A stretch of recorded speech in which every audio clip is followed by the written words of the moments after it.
Today's episode of the Federation's Finest podcast is brought to you by The House, the feature film, now streaming on Tubi. After a freak accident and a night out drinking leaves two of their friends dead, the lives of 6 teens are changed forever with the discovery of a mysterious revive serum that can bring one of their dead back to life, but only one. Now torn into multiple groups and fighting amongst each other, these teens must decide who they are, what they believe in, and what truly is the value of a life. Stream The House, directed by Miles Ross, now on Tubi for free, or head to thehousefeature.com or at thehousefeature on Instagram to learn more. That is thehousefeature.com or at thehousefeature on Instagram to learn more.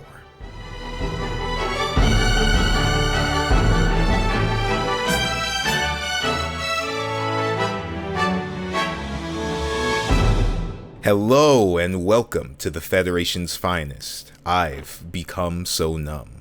I'm your host, Miles. I'm a filmmaker from Seattle, but also a big mech fan. I grew up on Gurren Lagann. I'm currently watching through Gao Geiger and Pad Labor with my brother, but I'm a die-hard Gundam fan at heart. With this show, I'm here to lead 3 Gundam newbies through the series and see if we can figure out what this giant robot thing is all about. We'll be covering this series in my own special order, emulating but not quite following the experience of discovering the show on Toonami or the internet in the early 2000s.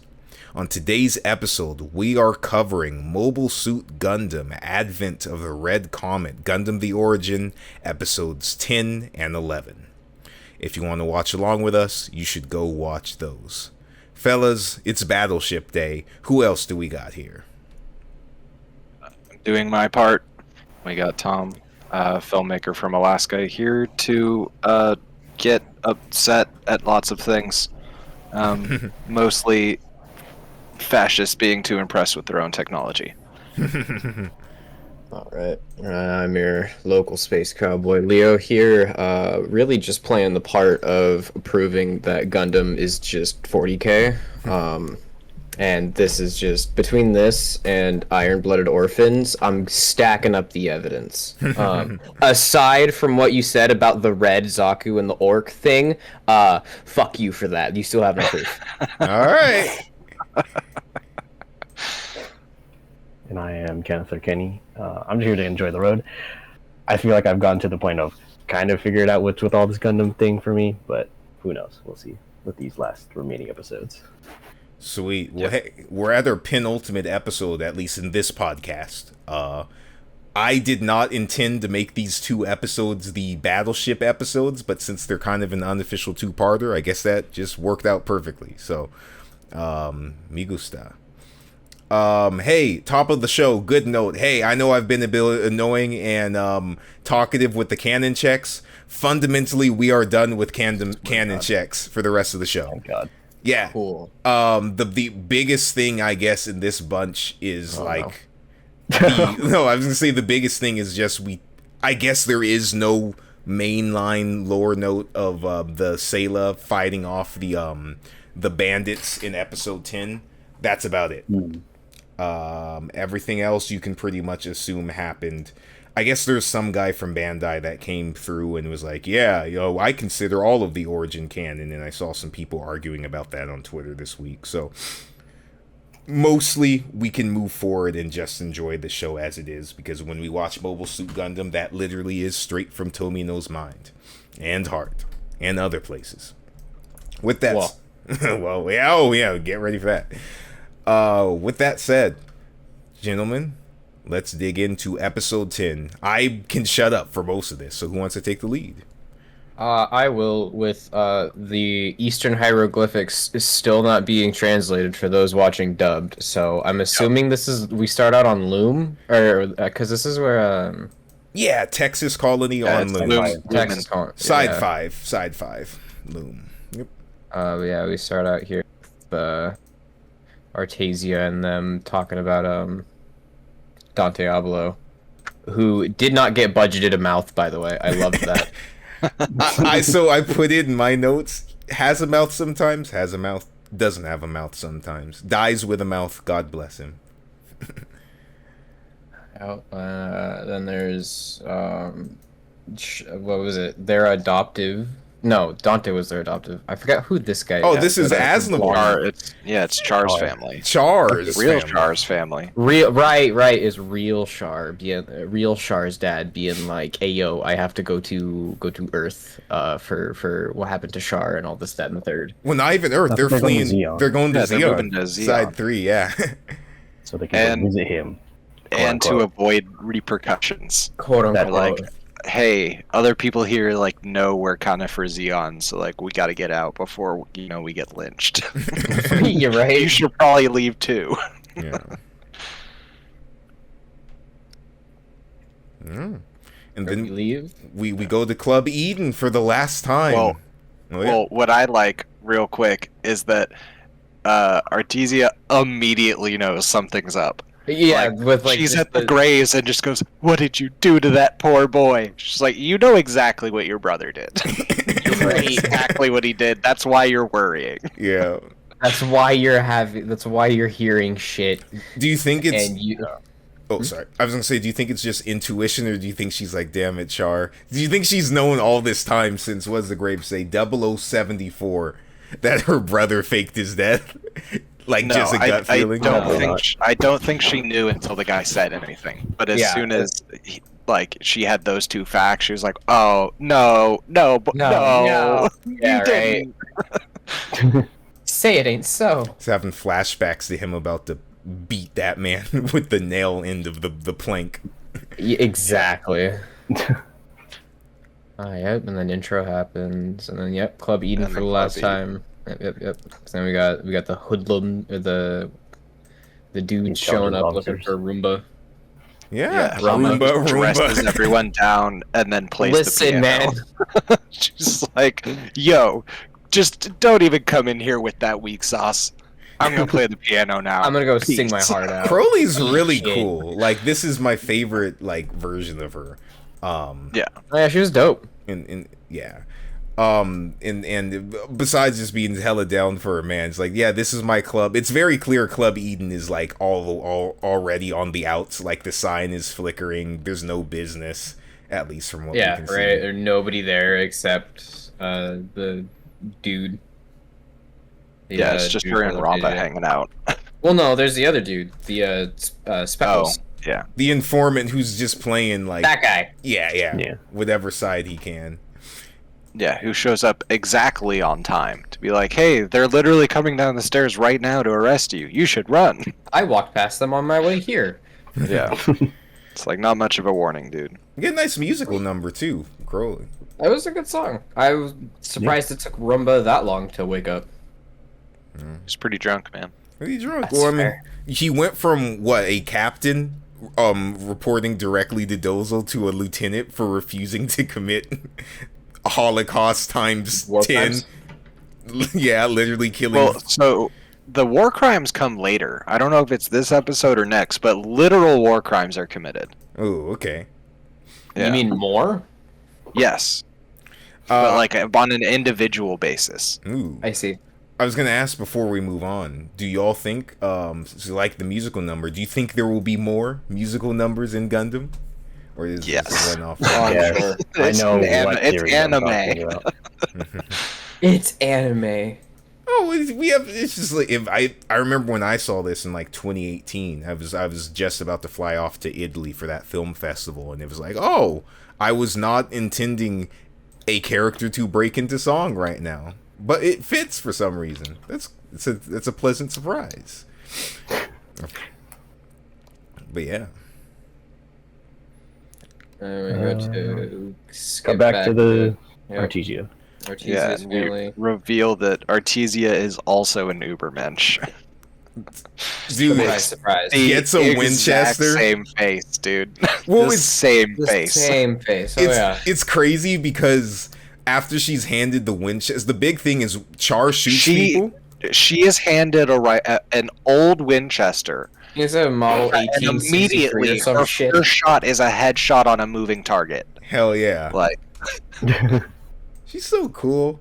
And well, Yeah. you get to see, like, there is a veritable difference between her and Char, because Char has shown absolutely no remorse for killing anyone. She's shooting all these guys and there's tears in her eyes. She's like, yo, crying while she's firing. Yeah.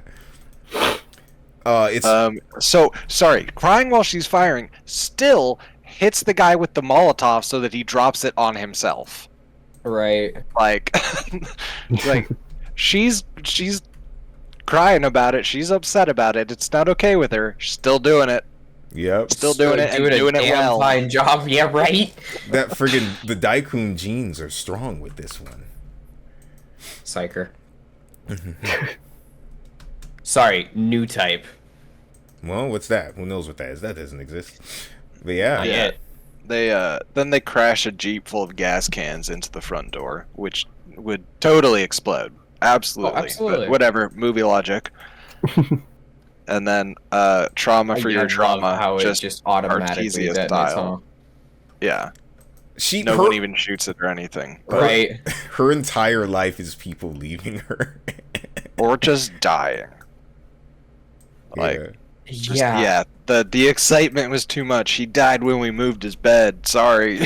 He was fine Yeah, 10 right. seconds ago. He's now dead.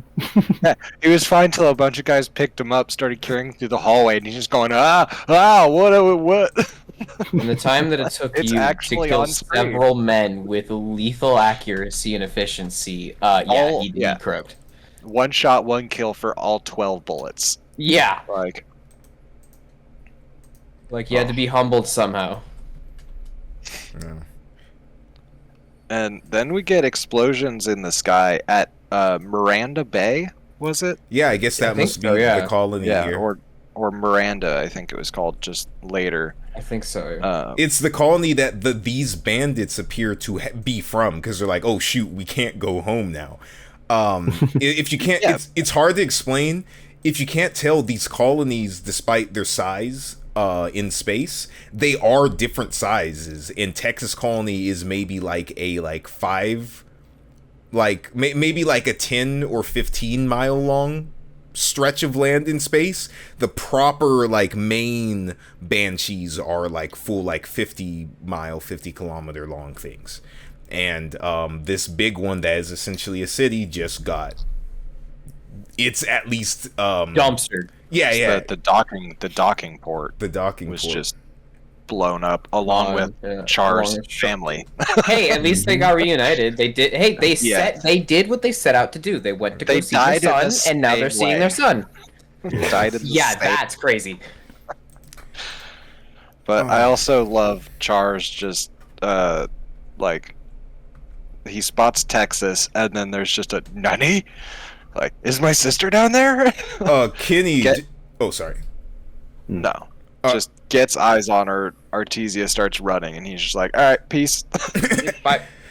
Kenny, earlier you said Xeon's evil. Is this the moment you were talking about? No.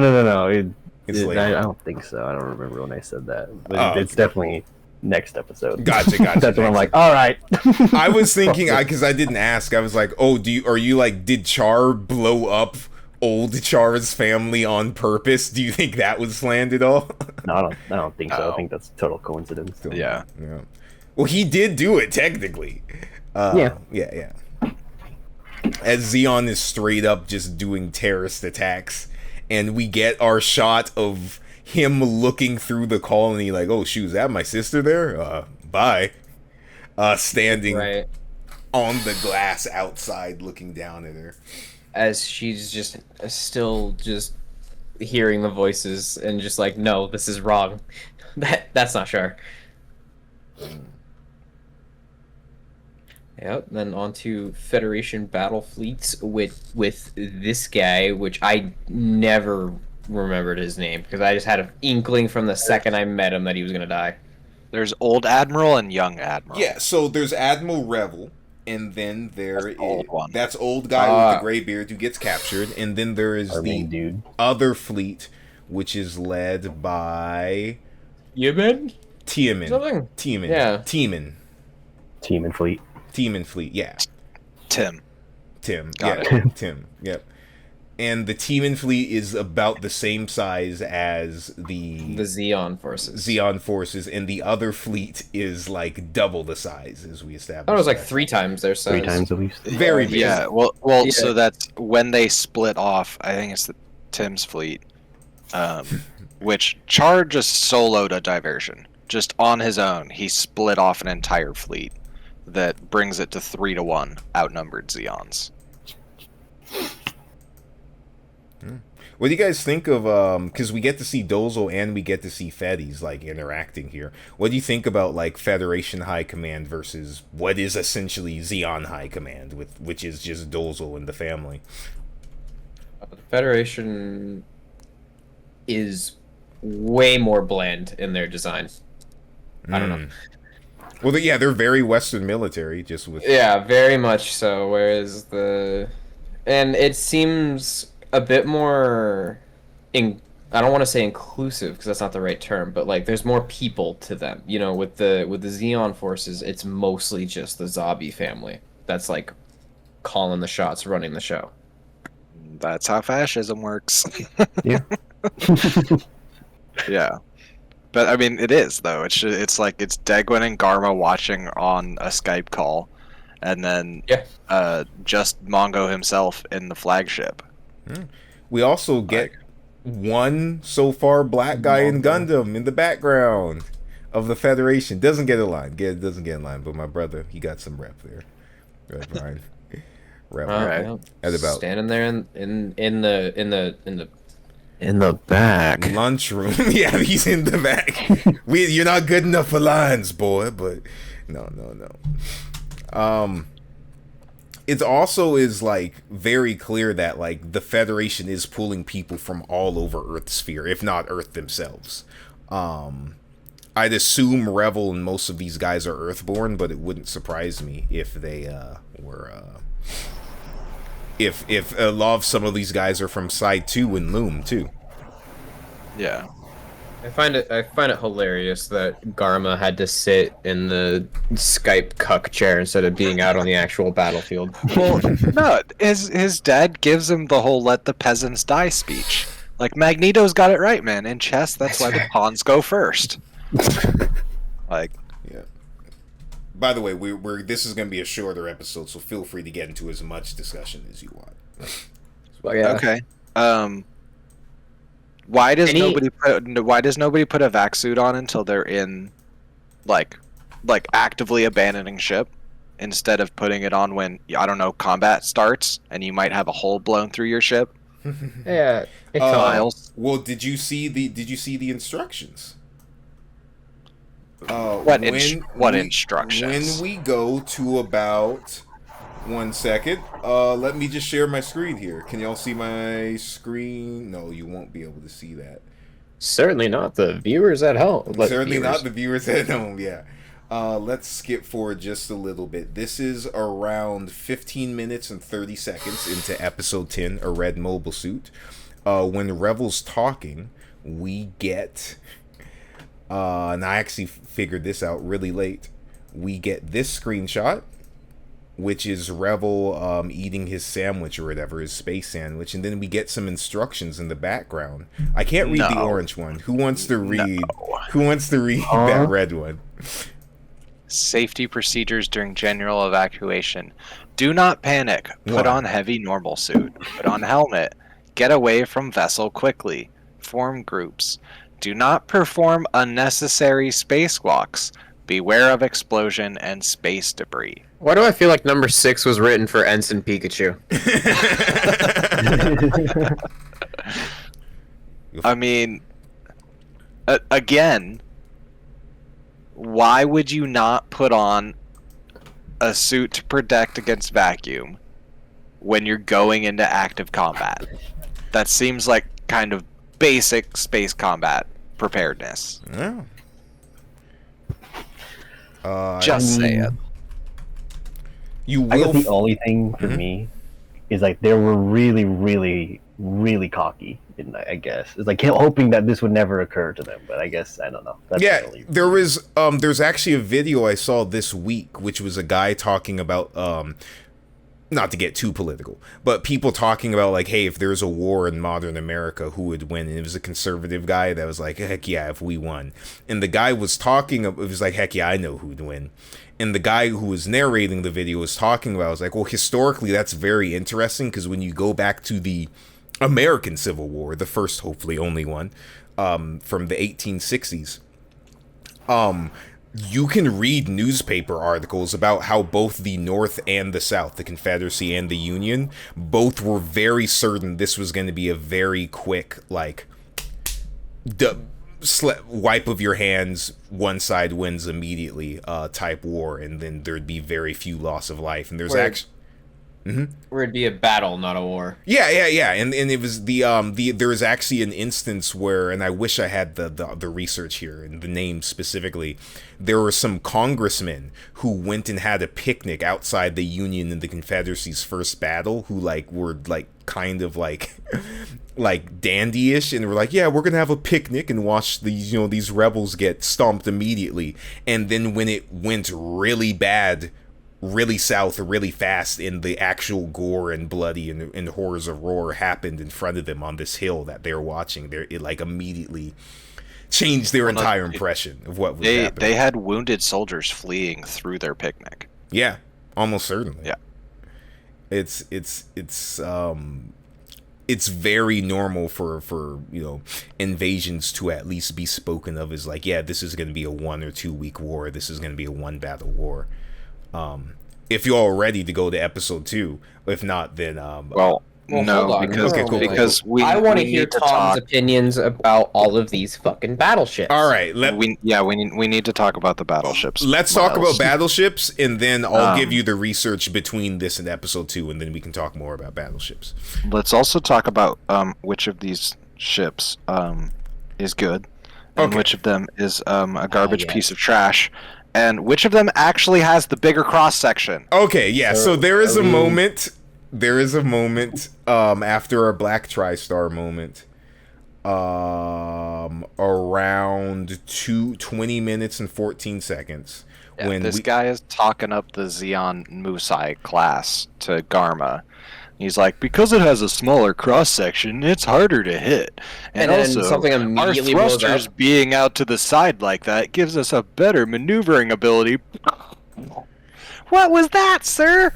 Well, one of our ships just blew up because it's a piece of garbage. So what's funny is I think I was watching that as Tom sent me this message. I literally put cross section blows up in parentheses Yeah. in the Musai's versus yeah. the Salamis.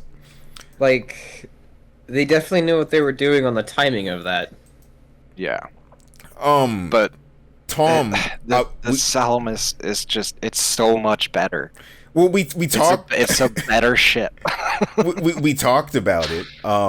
This my Gundam headcanon theory, even though Minovsky is dead in the origin, is that when Minovsky fled and lived and went to the Ukraine on Earth after escaping from Xeon, he was the one competent scientist / engineer that Xeon had, because there's no way they make the DOP and other things afterwards without Minovsky there by anyone competent.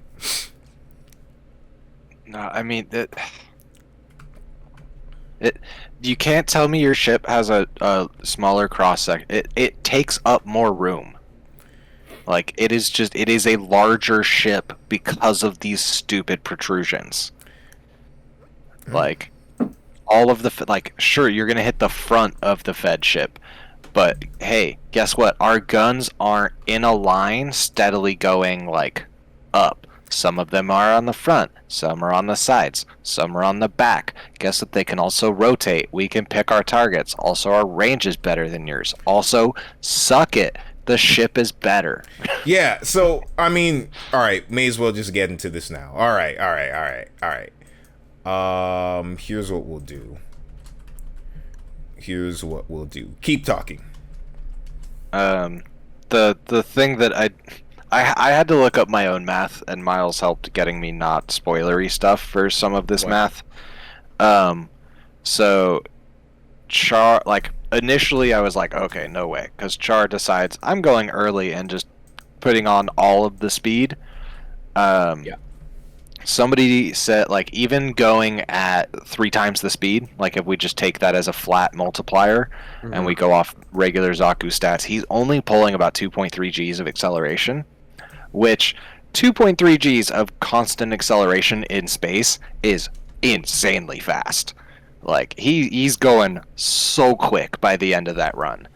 But he's not pulling, like, he's not pulling any Gs that would be beyond the realm of, like, a contemporary fighter pilot.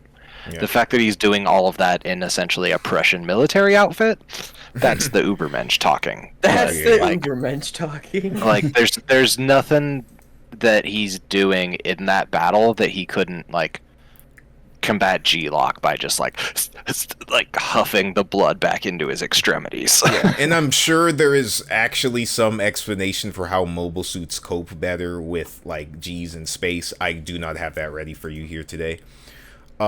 Since we're getting into the nitty-gritty of the battleships, we may as well do this now. It's the Salamis is the one that they were comparing the Musai against. Yeah. We can just jump into the Battle of Loum now. Yeah, I mean, it's basically already started. Yeah. Tom, do you want to open that Battle of Loum document I sent you? Where? It is the first one in general. So, the Battle of Loum in Gundam is basically the big first battle between the Earth Federation and Zeon. There are little minor scraps before this point, in canon, but for the majority of things, this is where mobile suits are showed up for the first time. This is where Char and the Black Tri-Stars, I believe in the original canon, it may just be Char, show their stuff, and this is where the Federation fleet, this famed fleet from Earth that's led by General Revel, Admiral Revel, whatever, is just completely embarrassed by Zeon. Specifically, can you all see my screen? Or at least Kenny and Leo. This is a story of 2 types of ships, but it's actually 4. It's kind of 6. We have the Federation Salamis class battleship, and we have the Zeon Musai class battleship. Piece of garbage. We can talk about both of these, but if we look on to the strength of their fleets, there's actually something really fascinating happening. So there were actually 2 for the majority of the Federation side, there were 48 Magellan class battleships that was their basically big aircraft carriers, their big super vessels, and 163 of the smaller Salamis class ships. There were also a bunch of other ones, but we won't get into that right now. Zeon, on the other hand, in a strategy that you'd see them use throughout the majority of the war, did something fascinating.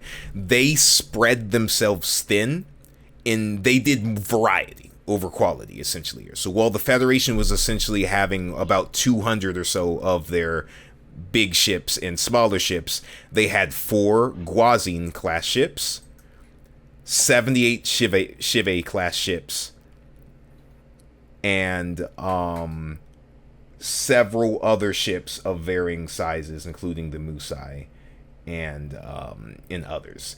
While they had fewer ships, they had a bigger variety of ships, and they specifically had mobile suits. What is that thing, the Jormungand there at the bottom? Do not worry about that. We'll get to that someday. That's actually something really cool. Tom, specifically, do you want to scroll down to the battle portion? And then just read a little bit. We're not going to read this whole thing. Dozal Fleet attacking Side 5 on the 15th of January at 11:20 hours.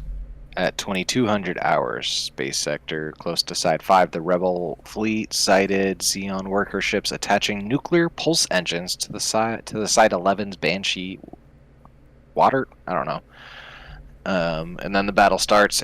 2 fleets exchanging beam cannon fire and missiles at a distance of 2,800 kilometers. Yeah. Or 28,000 kilometers, sorry. We can scroll down a little bit. And then Dozal scrambles mobile suits. Yeah, exactly what we saw, and then we can go to the bottom there with that final line there. At 0600 hours, the first combined fleet decided to cease the operation and return to Solomon in the Side 3 homeland. Yep. So, do you have the thing there of the Salamis class? Yeah, let me open just all of these links. Okay, cool. Let me know if you see anything that catches your mind on that plane. The big thing about the Salamis is this is your big ship that you're going to see Federation use for most of Gundam. It is the one with the kind of sliced, I don't know how to describe it, but like vertical cross-section and then horizontal cross-section ship that you'll see the Federation use throughout all one-year War Gundam stuff. The big thing is that it has the big giant mega particle cannon, which is Minovsky particles but combined. Don't worry about that. We'll get to that someday. And these ships have been used since 0070. They are quite old. They're at least 9 years old, which isn't too old. Their counterpart is the Guazine class ship, which was made in 0076, which is a little newer. The Guazine class ship, there were only 4 of them, and the big red one was actually Dozel Zabi's ship. Degwin Zabi's ship, the Great Degwin. The big thing is that it barely has any guns on it. It just has a 2-barrel main gun, a 2-barrel secondary gun, and a 155mm machine gun cannon. The thing that was that set them apart is that Zeon split their carrier ships between that and this bigger Shive class, which actually has all the armaments you'd want on it, with a triple mega particle cannon, missile launchers, anti-aircraft guns, yada yada yada. What does this mean? Zeon basically, besides having mobile suits, which is actually the big change-up thing in the war, they basically kind of confused the Feddies with the variety of ships they had here. Now, there's a lot of conversation about whether the Salamis is a better ship in terms of firepower to the Musai, which is our 2 smaller ships classes. It is. It's better. It's a better ship. People have been going back and forth about that for decades. I can settle it for him right now. With Tom right now. Salamis is a better ship. I agree with Tom. The Musai is a piece of garbage. All right, give me your reasoning if you got it here. And Leo, Kenny, feel free to jump in at any point if you got it. Oh, I okay. completely agree. So just looking at the picture of this Musai atrocity. Okay. So we have what I'm going to assume is kind of the main body of the ship in just this kind of flat oval. Fair. There's your ship. Okay. So then we've got our side thrusters that are poking out the side of that, and then we got these fins in the back. Why do we have fins? I don't know. It's a spaceship. Don't need fins. But then we kind of grab the Play-Doh and like yoink it up to make like a snake neck, like a turtle looking backwards, and we put all our guns on that neck, stacking up. Now, let me just say that if I just shoot for the center of your ship, I'm gonna hit your guns. Yeah.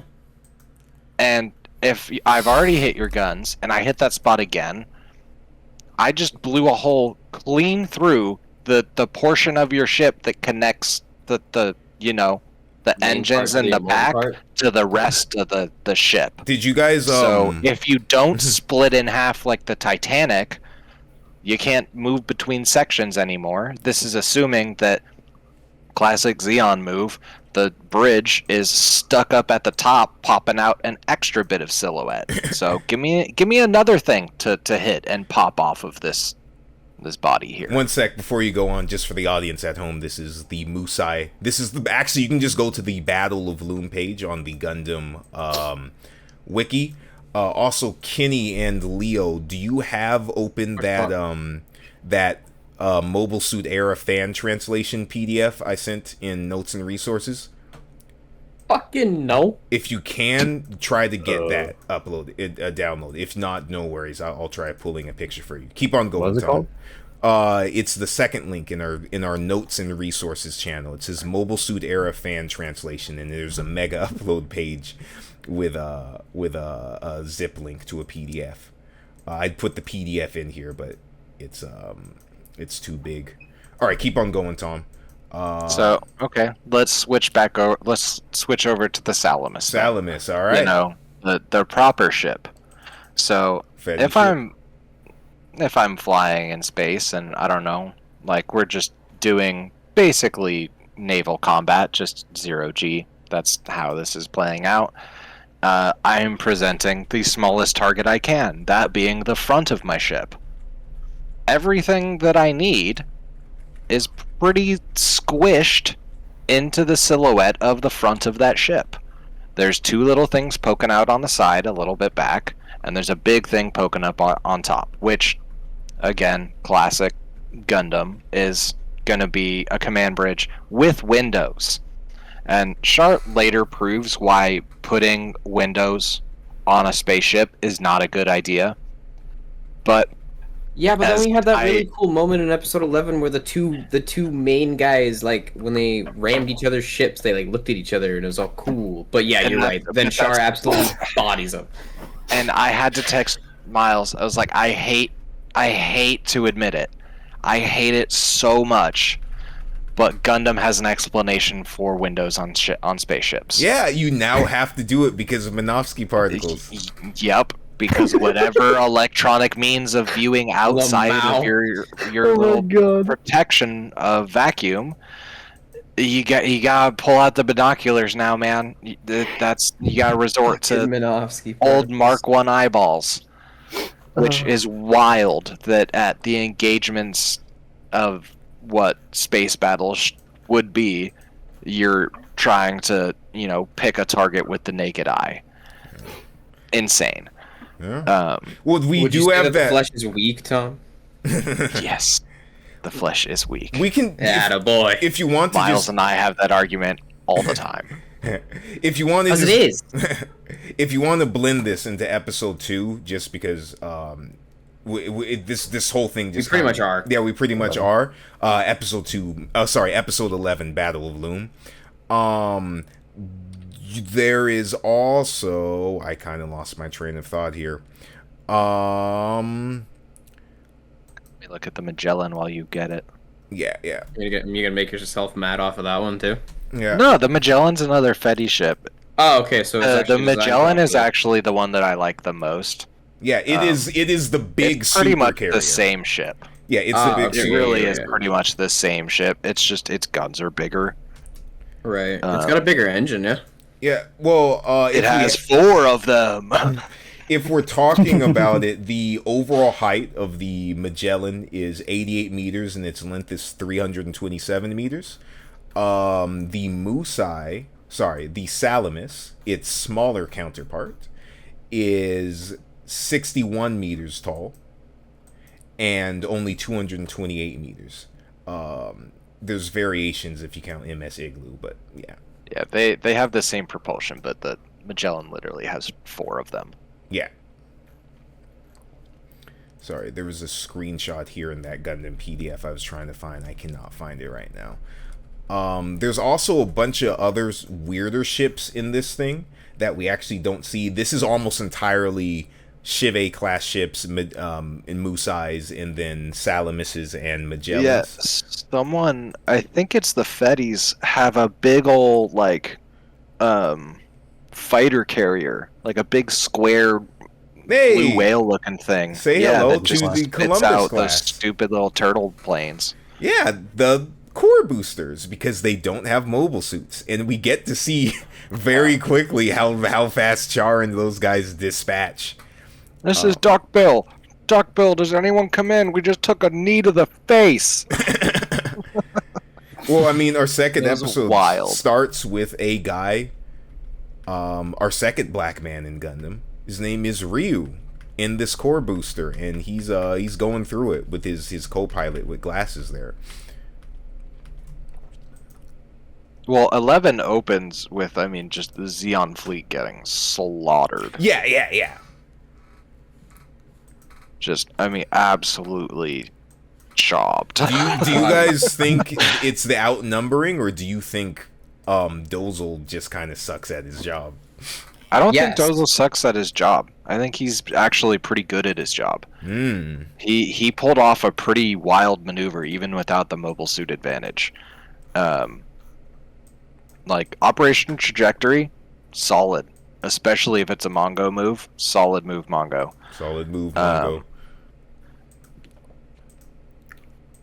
But this battle, I think, was going the way everyone thought it was going to go, and then the mobile suit showed up. So And then Char showed up, yeah. I left it here: 48 Magellan class, 163 Salamis class, and then other smaller carriers.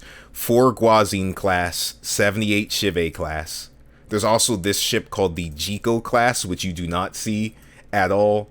Don't worry about it. It's an assault carrier. Don't see it too much. Not too important. Some fans probably gonna just kill me for that. What matters is the collective nearly 3,000 Zaku's. 320 Zaku 1s and 2,600 Zaku 2s. Yeah, that's nuts. Yeah. and we learn from one of the first thing Char does. Also, we get the GAT, which doesn't matter either. It's fine. Char immediately flies behind the ship, blasts a rocket in its thrusters. Fetty Salamis blows up, and then moves on to the next one. I gotta ask, he's gotta be packing a different kind of rocket. Because there is a scene like he flies up, shoots a rocket, like doesn't even pick a special part. Just shoots it at the ship. It blows directly, like a hole directly through the armor, and then blows up inside the ship. Moments later, like 7 dudes unload with the same weapon on a ship. It barely scratches the paint. But then we got the dude later who's like, wow, Char really did all that with just a single bazooka? Yeah. Cut to, this is going to make no sense to you now. Wow, Char, did you really do that? Yeah, 100%. That happened. Exactly. Like, as soon as you gave me that, it's like, this really is a dude just hyping himself up in the cafeteria. Like, telling his own story about how cool he is. He must have also had a lot of good thoughts about Dozel, because Dozel literally grips a metal beam in 0G and the metal breaks in fractures. Yeah. Yeah. Let's not forget that this is the same man that survived that car explosion. That car. Yes. Some fucking how. Well, no, It's he's got impossible to he's kill got a him. few scars on his face, guys. He's got a couple scars on his face. Yeah, now his baby's afraid of him. Yeah. Oh.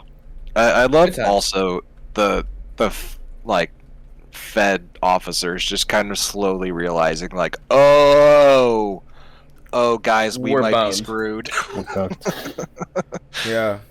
Well, if it is my little headcanon here, Revel had a gut feeling going into this wasn't going to turn out right. He kind of had to go. And we kind of hear that in the conversation he has with the other guy on Earth. I wish I had his name written down.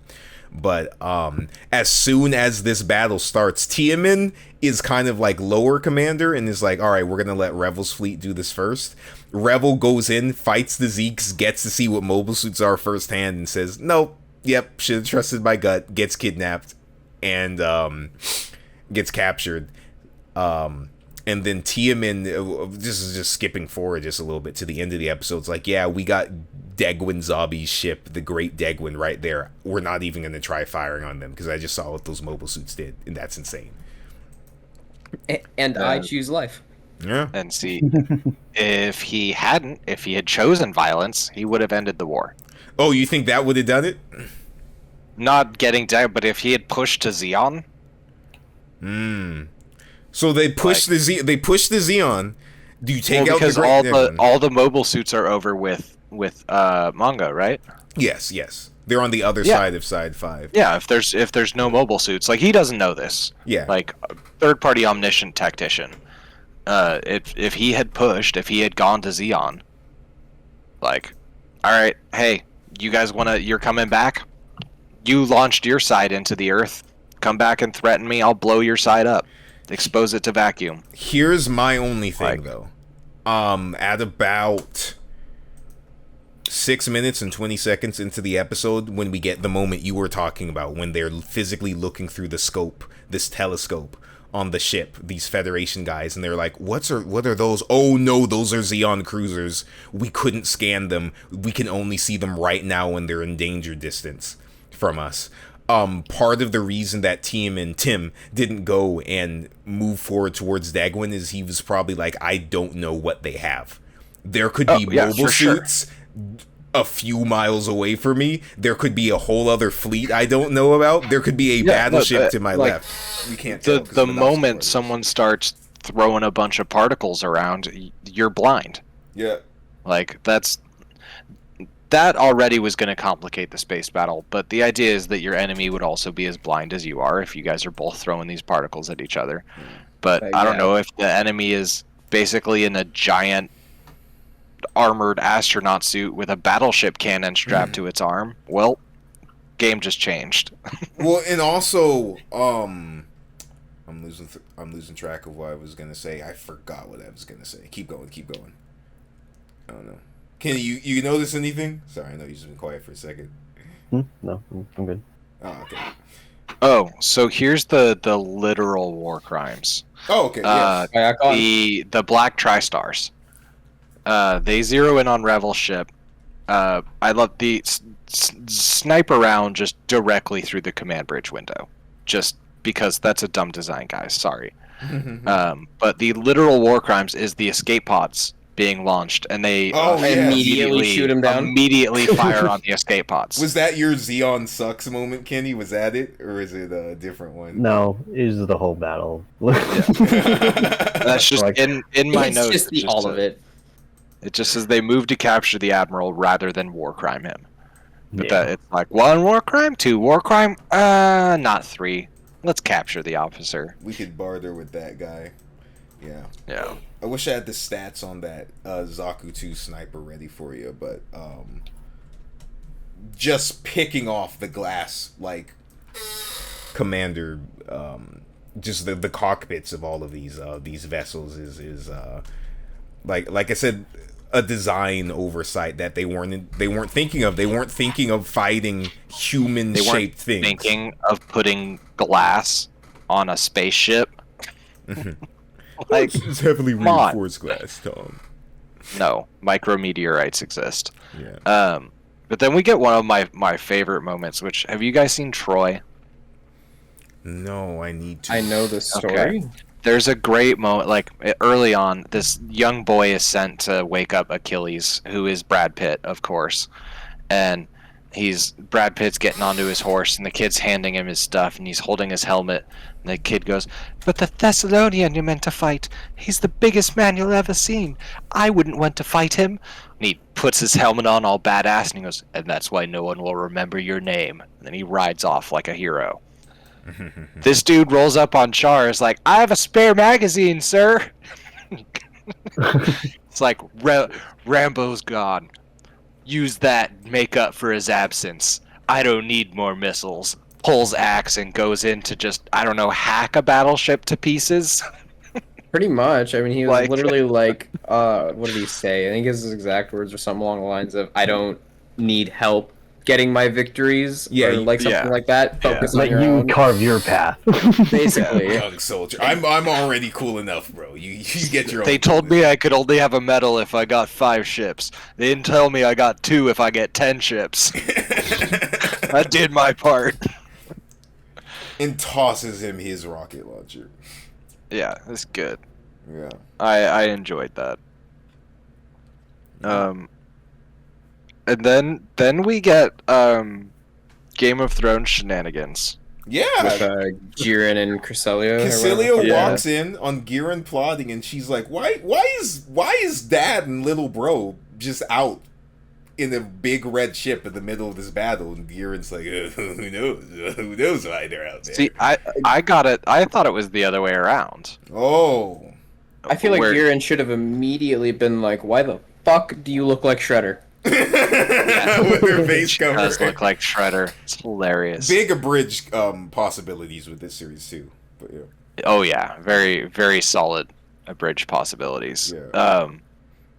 But I got the sense that Cresselia walks in and is just like, "Hey, you know how Dad's all the way out there by himself with Garma? It's like, yes. She's like, what if something happened to him? But nothing will. Nothing would happen to him. She's like, yeah, but like, what if the Feddies went on a suicide run? Like, just hypothetically, what if they decided to go on a suicide run? It's like, but they wouldn't. She's like, but what if they did? I love how she was pressing such a specific circumstance. Yeah. She's like, well then maybe Dad would die. She's like, and what would happen then? What would happen then? Huh? Have you ever thought about that? Have you ever thought about a little bit of treason? So would you guys like... Little bit of fratricide? Would you guys like... Little bit of fratricide? Sorry. No, Also regicide. Regicide. Would you guys like some ages here? That's a great game. Degwin... Not a clue how to play it. Degwin is 306. Degwin Zombie... Here, let me stop sharing my screen for you. Degwin Zombie? 62. 62. All Read it right. before you close your fucking stream. Girin Zombie? 35. Tracks. Dozel Zombie? 28. Cassilia Zombie? 24. And then Little Garma, same age as Char, about 20. I, for the longest time, thought Dozel was actually closer to Garma. I was like, oh, okay. They've just the Cassilia Girin, like, friggin' rivalry just completely skipped over anything with Dozel and Garma. Like, whatever kind of, like, I'm evil sibling planning those two got going on is just completely...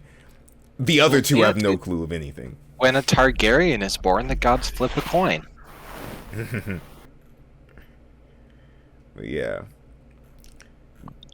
Do you feel like Girin and Cassilia have exclusively like bad ulterior motives for this, or do you feel like they care about Xeon just as much as the rest of their family? Dude, Girin is singing.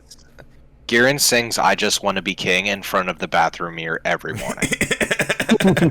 It's his routine. Yeah. It's his daily affirmations. Yes. Do you think that they would let like their other family members live, or do you think they if this when this thing ends, do you think they or are they fighting with each other over control of where this thing goes? I think it's going to be between these two. Mostly because Dozel's too dumb and Garma's still getting groomed by Degwin. No. Do you think Degwin is planning on Garma being next in line, like after him? Like if he dies, do you think he has it in his will? Fuck seems so, unless he like specifically cupped each and like Girin, the Cresselia and like Dozel's chins went in that weird sequence in that one episode. But I think I think that he's got something for Garma. I think it's more that he knows he's failed with the others, more or less. Yeah. He's like, he knows Girin and Cassilia are bloodthirsty and just do not have a moral compass. Dozel's stupid. Mongo is just like Mongo. He has a purpose. His purpose is to make the Zabi family so many foot soldiers. Just all the like you're gonna need a lot of commissioned officers with the last name Zabi, and Mongo's gonna pump them out for you. In 100 years, half of Xeon is just gonna be zombies. Like, you know how you can like genetically test a good portion of Earth, and it's probably got Genghis Khan somewhere in there. Yep, Yeah, yep. it's Mongo. That's Mongo. I can see it. Man, what do you guys think of these Black TriStar guys? Kind of mid. Fucking Char's groupies. Right? Well, they it's not even groupies. They kind of hate Char, don't they? Honestly, the vibe is Gary was here, Ash is a loser. Like, they're they're tryhards. Yeah. But no matter how hard you try, man, you can't beat those solid Aryan genes he's got, dude. Oh. He's just so Aryan. You just can't beat that plot armor. He's the best at what he knows the right place to shoot a battleship once to make it blow up, whereas they need multiple. He shots. shoots each battleship in a different location. But yet when he's like, "Ah, yes, I have 3 rockets left. Let's see if I can't blow up 2 more ships." Wild. Char, I heard you weren't even at that battle. No, I definitely was, and I took out Well, half the fleet. I mean, if all of this is canon, then that's something we've known about him, right? Is that he took out 5 battleships Yeah, during the Battle of Loum. that is canon. Char did do that, which is Yeah. insane. Well, I mean, when you give a man armor-piercing rockets, apparently it works. You should probably give those out to the rest of your boys. I legitimately, I don't think his custom red Zaku 2 is like any different besides the speed thing. Yeah. And we finish up our episode 2 with Rebel captured. Garma. I thought at some point his dad was gonna snap at him and tell him to shut up. Just as much as he was butting into about like, Dad, are we gonna lose this battle? And he at no point he's just like, Garma, please be quiet. Well, I mean, kind of at the end, I have in my notes, Garma keeps being stoked about victory, and Dagwin is like, dog, war is hell. Yeah. Like, he does have a little speech about, like, like, let's not be celebrating. Like, a bunch of people just died, dude. Going Well, also be nice to the captured admiral, because we don't be animals. going back to the zombie kids, just because a section of them have purple hair and Degwin doesn't, do you think same mom or different moms? Bro, Is I there a don't know. Different moms. Is there a so confused Mrs. with that. Is there a Mrs. Zombie we don't see somewhere? I mean, Degwin is bald. He could have been the original purple hair gene progenitor. I think different moms. Yeah. I think like surrogate type situation. Oh, Because nobody willingly would hit that. Nah, man. Money does a lot. Sister wives. sister Royalty wives. does a lot. There's just a harem of random women that are just Oh, yeah. locked in some basement. At the end of this war, if the Federation opens up and it's like, oh my God, please get us out. You of put here. enough useless medals on your chest, man. Oh, it's like peacocking. Peacocking in the military. We also get a shot that is unique to this series, but sticks in my mind, which is it's space, but it looks like there's just an ocean of smoke around 2331 with all of these destroyed battleships that Dozel and his fleet are like giving their moment of silence to. Which is just, this is like a crazy visual for how many ships like went down in this battle. And Federation ships. He's like, oh, they were honorable warriors.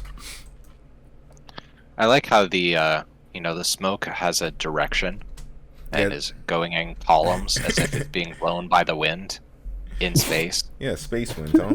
Spinned. Space wind. You know. It's also things are just on fire with like flickery flames, like a campfire Yeah. in space. Well, I mean, I'll shut up. no, it's fine. With that, we kind of have our final 2 episodes. We're about to finish up here. Predictions, boys. Just because we have predictions, where to from here? This is. Let me see if I can find the date. This is January 15th, 1120. Sorry, it's January 15th, 0079 at 11:20 hours is when this began.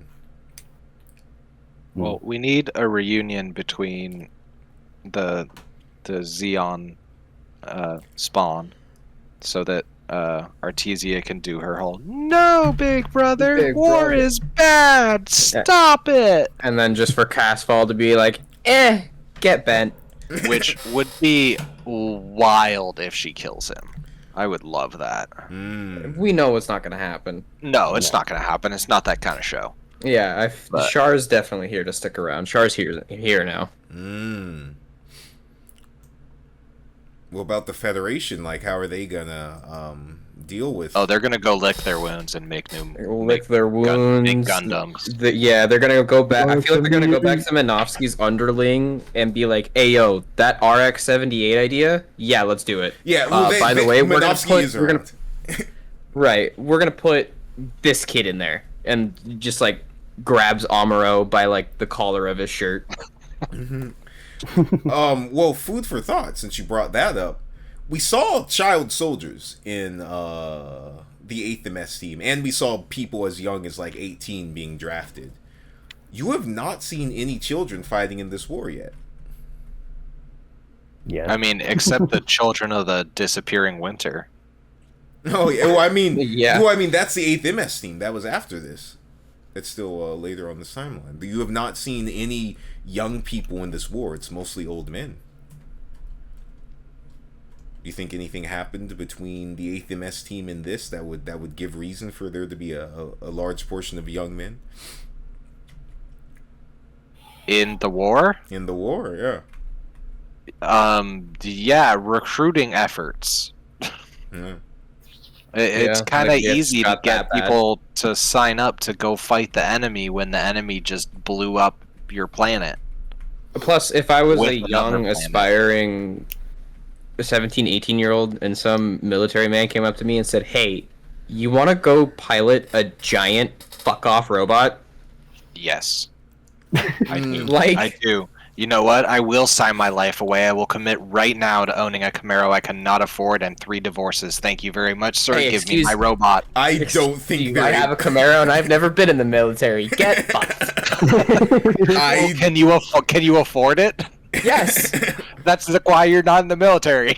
I don't think anybody in the Universal Century is believing the Camaro lie. I think they're getting told about Camaro and they're like, dude, half of Australia's gone. All of Australia's gone, pretty much. All of Australia's gone. Do you guys have the Mobile Suit Variations PDF open or no? Yeah. I Oh, have dude. that. On page, let me see. Sorry, this is Mobile Suit Eras. I think it's really early on.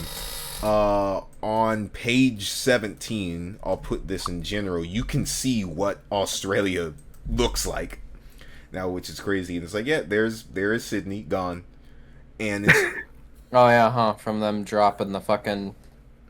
Mommy, and what after. killed the dinosaurs? Side 3, honey. Side 3. Side 3.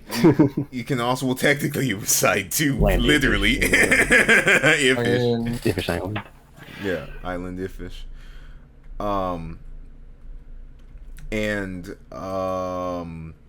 There is also, just answering our question on page 11 of Mobile Suit Eras. This is from Xeon Scanlations, if you can find that on the internet, the art book. There is our Crabman in its first test with Xeon, and immediately crashing to the ground because its AMBAC system wasn't good enough yet. The AMBAC system being the one Tom freaked out about in the first episode. We talked about it. The soapbox You incident? mean the one that's just like, I can use 0 reaction mass to do whatever I want in space? That one? Yeah. That one that says I can Slide swing my soapbox in front leg of the man. and just accelerate by swinging my leg? Puts the megaphone in his hand. The machine is automatically calculating where would be the best place to redistribute. Okay, an object in motion will stay in motion unless, say it with me, kids, Acted upon by a. by an outside force. External force, yep. That outside force or external force being the reaction mass that you're expending to change your direction and speed. I'll buy that it's automatically calculating and doing all that for you, but you're not doing that with no reaction mass. Soapbox over. Another thing is, you saw Xeon presence actively on Earth during that war, during the 8th MS team. How do you think they're getting to Earth and managing that if they're all the way on the dark side of the moon? Probably through space. Helldivers to Hellpods. Helldivers to Hellpods. Oh, are they drop podding it? That's a good question. Is there a drop site massacre Well- in this universe? Come on. Well, we have seen Zaku try to survive re-entry, and it did not go well. Yes, he did. Oh yeah, didn't he fizz? Well, you saw another mobile suit. It was a Dom, technically, but yeah, both of them not too great for going into re-entry.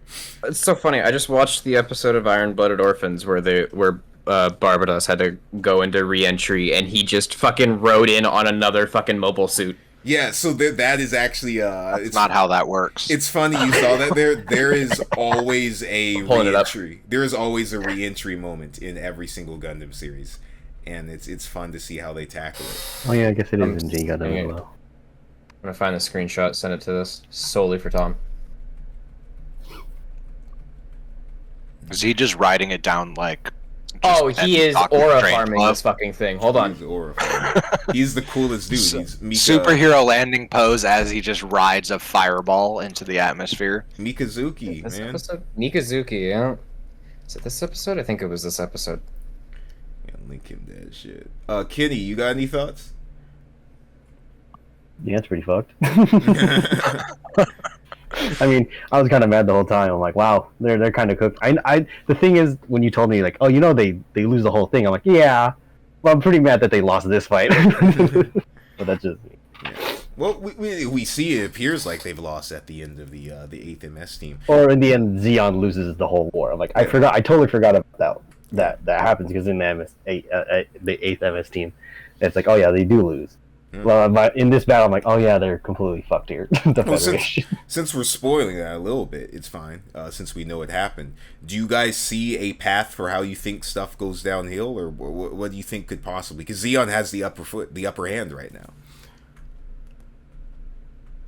Kind of hard to make medicine when you can't go to Earth to get those complex Resources? things that you need. You got plenty of minerals up there, man. Have fun.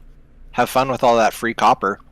But when you need more carrots, let us know, and we'll be ready to come to the negotiating table. Also, we can shoot from further away than you. Pew pew. Bye. Yeah. I mean, if somehow the RX-78 turns around everything, damn. But we'll have to see. I mean, that is Granddaddy Gundam. Yeah. I would not So- be surprised if that was the turning point. Here's the thing, though, is the RX-78 doesn't need to be better. We just need to make more. Like, we weren't better than the Panzer. We just made more of them faster. We didn't quite go the Russian route and just literal quantity over quality. But we're like, what if we just had more industry than you? And I don't know, we had all of Raytheon at our fingertips, and we could make 17 of these things every minute. I don't know. Because apparently material is just infinite in this universe. So. I found it! Gotcha. Oh, and for the audience at home, you want to give them what that's from? Yeah, so this is Mobile Suit Gundam Iron-Blooded Orphans, episode 19, timestamp 2325. Let me snip this here.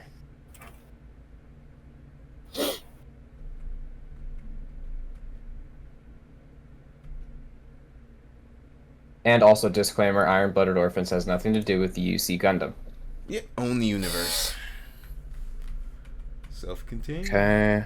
Then that makes this go an off-topic. Yeah. Is Batman in this orphan universe? Alright, there you go. He is re-entering Earth atmosphere like this. That's not how that works. Oh, I want to show you a G Gundam one then. If you want to get into realism, but no. G Gundam is very. I mean, super I will say again, for all of you people out there who are like, well, it is how it works, or shut up, it's a kid's show. Miles introduced this show to me as saying that everything has a canon scientific explanation. And then this man is riding another man through the atmosphere, not even remotely heating up, just riding this dude like he is a bucking bronco. mainline Gundam. Mainline Gundam. I was gonna say, I did state that Iron Blooded Orphans is not connected to UC Gundam. These motherfuckers have implants in their backs that allow Your them argument is invalid. My hair is a bird. They have augments in their backs that allow them to use their Gundams better. See, I'd buy that. Right. I'm okay with that. Okay, Question here's a G. different perspective. Like, I'm okay with that. That's Kaiju's like neural handshake Jaeger stuff. I'm okay with that. Found a different perspective here. A different perspective. Like, An outer angle. Here you go, Tom. the issue is that this was all introduced to me as it's a little more scientific than Big Met Go Burr. But Yeah. guess what? Big Met Go Burr. Main Gundam. If you can, make sure to peep that Mobile Suit Era thing up to about page 55. After about page 55, you start running into spoilers with things. But there are some cool little lore tidbits in there for you, including like statistics, like this little thing from and it's essentially like a fake war photography book. This little thing, which is talking about how, like, yeah, female soldiers made up 12% of Federation forces at that period. So hi, Karen. From Double O, from 8th MS team. But yeah, I mean, with that, I think this is a really short episode. I have a quick question. Yes, sir. Do we get to see Battle of Loum from a different, not perspective, but like from a different series, or are we only going to see it in Origin? Yeah. Or is it so- going to appear in the original anime? No. So literally, I'm just glad you brought this up. The Battle of Loum is brought up as one sentence in the original Gundam. And if anyone here has played like Halo Reach and then played Halo 1 and 2, it is talked about how Reach is mentioned. It's like this big catastrophic event that's like, oh man, this is just like Reach. Or like, oh man, the Battle of Loum went south, which you'll see the lore repercussions of the Battle of Loum. So the Battle of Loum is the drop site massacre. I get it now. Oh, what's the drop site massacre? The drop site massacre was one of the biggest incidents in 40k history at the turning point of the Horus Heresy, where 3 were, at the time, believed Loyalist legions turned on the Loyalist legions, eviscerating, I believe it was the Salamanders, the Iron Hands, and who was the third one? Salamanders are the nice green boys, right? Yep. Salamanders are the nice green boys. Iron Hands are the boring motherfuckers with a dead Primarch. Haha, get fucked. Who's the third one? Cannot remember the third one. But yeah, it was... Space Wolves! Was it the Space Wolves? No, the Space Wolves No, were I on just want to Prospero. yell Space Wolves. I just know Salamanders and Sanguinius. That's all I know of Warhammer. Yeah. Yeah, Space Wolves. This Space is, Wolves are dope. I'd say Operation British, which was the dropping of the colony, may be the literal Reach, but this is our big battle where the Federation was like, yeah, we're going to retaliate, and this is going to be our one final thing, and then it's like, nope, didn't work out that way. No. Oh, we didn't talk about it a little bit. We get to see a little lone soldier in this episode named Ryu, who is piloting this core booster that gets kicked by like either Char or somebody else, and he's just left floating through space alive somehow. Oh, that was also a funny moment. I forgot. Yeah, he's space Oh, trash. yeah. Yeah. That there's someone with bad eyesight needing to look at small objects in space is Yeah, an insane thing to do. The So fact that fucking a man funny. with glasses was allowed to fly is wild. Oh my god, my eyesight's bad. Can you look for me? What are you doing? Huh? Here? Yeah. Yeah. Right, well, any final thoughts? If not, I guess we can end early today. If we see a Gundam in the final episode, like the final episode, I wouldn't be mad. If it doesn't appear in the next episode, in 12, it's whatever. In 13, it better be there. I feel like At least 13 one. we're gonna see. I feel like the RX-7. I feel like Granddaddy's gonna show up. I hope so. Who knows? Who knows? I cannot say. But we are getting close to the beginning of proper First Gundam. Just for our people at home, we're going to be watching that basically in chronological order. There are technically movies that take place between those episodes sometimes, but I think we're going to avoid that for reasons you'll understand later. There's also... So, we've been watching this... Me and Leo and Tom have been watching this dub so far. Kenny's been watching it sub. We're going to do the same thing there. I'm going to let y'all know we are eventually going to reach a point where we are all going to have to watch it sub. Almost certainly by the time we get to Zeta Gundam. Just a heads up. But I think if there are any cool differences or things that you notice between the sub and dub of us talking about things or discrepancies, please let us know, Kenny, because that and besides the translation errors, I was gonna say, I mean, he gets his shit translated, so so the text being translated, it's not super different at the moment, I think the Funimation, the Crunchyroll stream that I'm watching has more subtitles than whatever I'm giving you guys to watch it otherwise. So that maybe will be why you're not getting text translations. But yeah. All right. Well, hey, next week we are going forward with the final 2 episodes of this little prequel OVA, Char the Red Comet and the 1 Year War, episodes 12 and 13. Gents, it's been an absolute pleasure. it's fun. Yeah. Yep. We're gonna send off with that, and ladies and gentlemen at home, thank you so much for listening. Any final words? Any final predictions? I'm still waiting for the Emperor to show up. Well, maybe one or two will. Oh, yes, Tom? He's already here, and his name is Shar. No, that's Erebus. Fuck off. Thanks for watching.